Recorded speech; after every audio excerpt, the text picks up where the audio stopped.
जय श्री राम। प्रिय दर्शकों, welcome back to my channel. हमारे चैनल में आप सभी लोगों का स्वागत है। प्रिय दर्शकों, आज मैं आपको बताऊंगा आपके लव लाइफ के बारे में क्या उतार चढ़ाव अप्रैल के महीने में होने वाले हैं।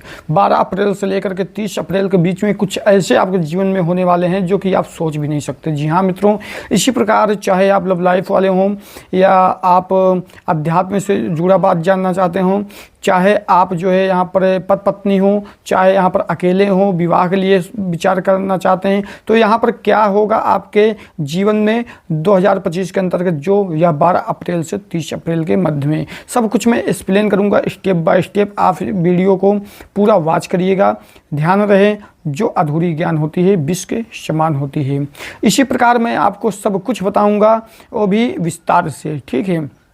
इसी प्रकार वीडियो थोड़ी लंबी हो सकती है तो आप बीच में स्किप ना करें, साथ में उपाय भी बताया जाएगा। तो यहाँ पर चलिए हम वीडियो को शुरू करते हैं। अभी तक आप हमारे चैनल को सब्सक्राइब नहीं किए हैं तो प्लीज़ आप सब्सक्राइब करके बेल आइकन को अवश्य ही प्रेस कर लीजिए।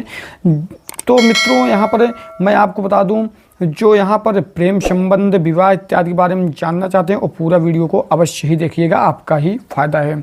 तो यहाँ पर काम भोग विलास के यहाँ पर कारक कौन होते हैं? शुक्र महाराज होते हैं। शुक्र महाराज के वजह से ही यहाँ पर हम लोग हर एक मतलब चाहे अध्यात्म हो, चाहे भोग हो, चाहे विलास हो, सबका फ़ायदा यहाँ पर उठा पाते हैं। तो यहाँ पर जो शुक्र महाराज हैं इस समय आपके इस तारीख के मध्य में कहाँ पर रहेंगे?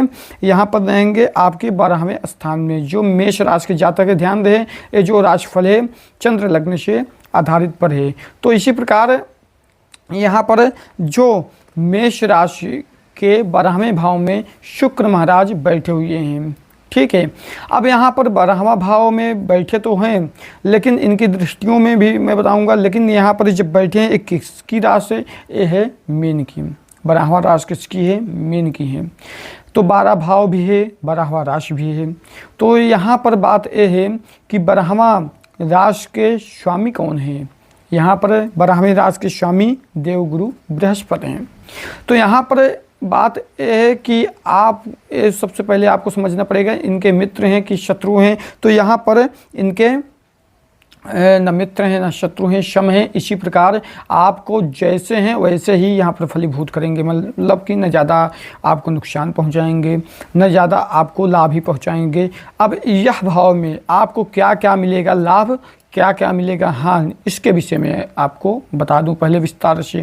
यहाँ पर जो आपको हानि लाभ के लिए बताऊं तो सबसे पहले व्यय मतलब किसी चीज़ को आप खरीद रहे हैं या उसको बेचेंगे तो उसमें हो सकता है आपका घाटा ज़्यादा हो जाए, ठीक है। यहाँ पर आपको हानि भी हो सकती है, चाहे व्यापार कर रहे हो, बिजनेस कर रहे हो, जॉब कर रहे हो, किसी भी प्रकार का। यहाँ पर आप यदि किसी से उल्टा सीधा पैसा ले रहे हैं तो आप यहाँ पर फंस सकते हैं, इसी द्वारा आपको दिक्कत हो सकता है। यदि आप अपने पत्नी से, अपने यहाँ पर लाइफ पार्टनर से यदि किसी प्रकार का यहाँ पर झूठ बोल करके पैसा लिए हैं तो वहाँ पर भी हानि हो सकता है, झगड़े हो सकते हैं, लड़ाई हो सकता है। इसी प्रकार यदि झूठ नहीं बोलेंगे, किसी प्रकार का मतलब कि गलत काम नहीं करेंगे अपने पार्टनर के साथ, तो कोई भी दिक्कत यहाँ पर नहीं होने वाला है। ये चीज़ आप समझ लीजिए। और आध्यात्मिक का भी बात बताया गया है। 12 जो भाव है ये अध्यात्म से भी जुड़ा है। जो भी जातक हैं मेष राशि वाले, यहाँ पर अध्यात्म से मुक्ति, मतलब कि अध्यात्म से आप दूरी जाएंगे थोड़ा, मतलब कि जब आपके ऊपर थोड़ी दिक्कत होगी, अपने पार्टनर से आपका जमेगा नहीं या विवाद खड़ा होगा तो कहाँ पर जाएंगे? दूरी, मतलब कि अपने आप को अकेले जब समझेंगे तो बहुत ही ज़्यादा यहाँ पर आप तंग रहेंगे। चाहे ये दोनों के लिए हैं, चाहे विवाहित हो, चाहे यहाँ पर लव लाइफ वाले हों, मतलब कि जिनके पास पार्टनर हो, दोनों के लिए बातें हैं। जो अकेले हैं उनके लिए भी बाद में बात किया जाएगा। तो यहाँ पर अस्पताल में भी आपका धन खर्च हो सकता है।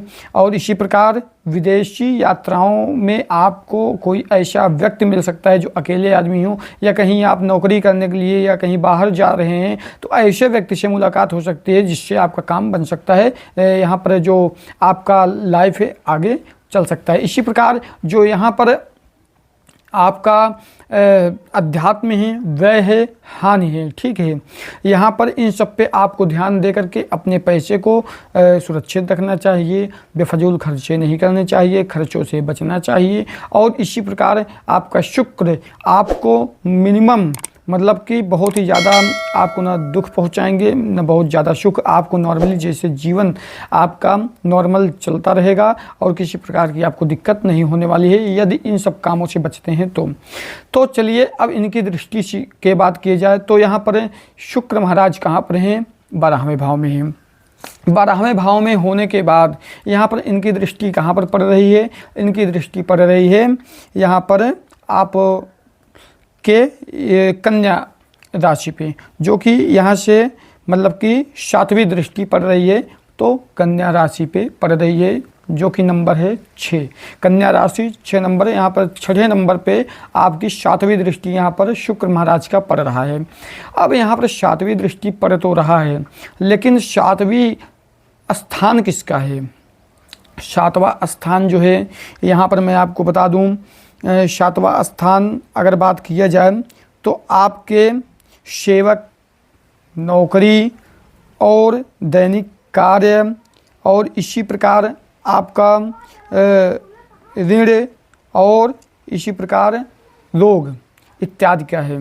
तो 7वीं दृष्टि जो है इन सभी का है, रोग, ऋण और सेवक, नौकरी और दैनिक कार्य।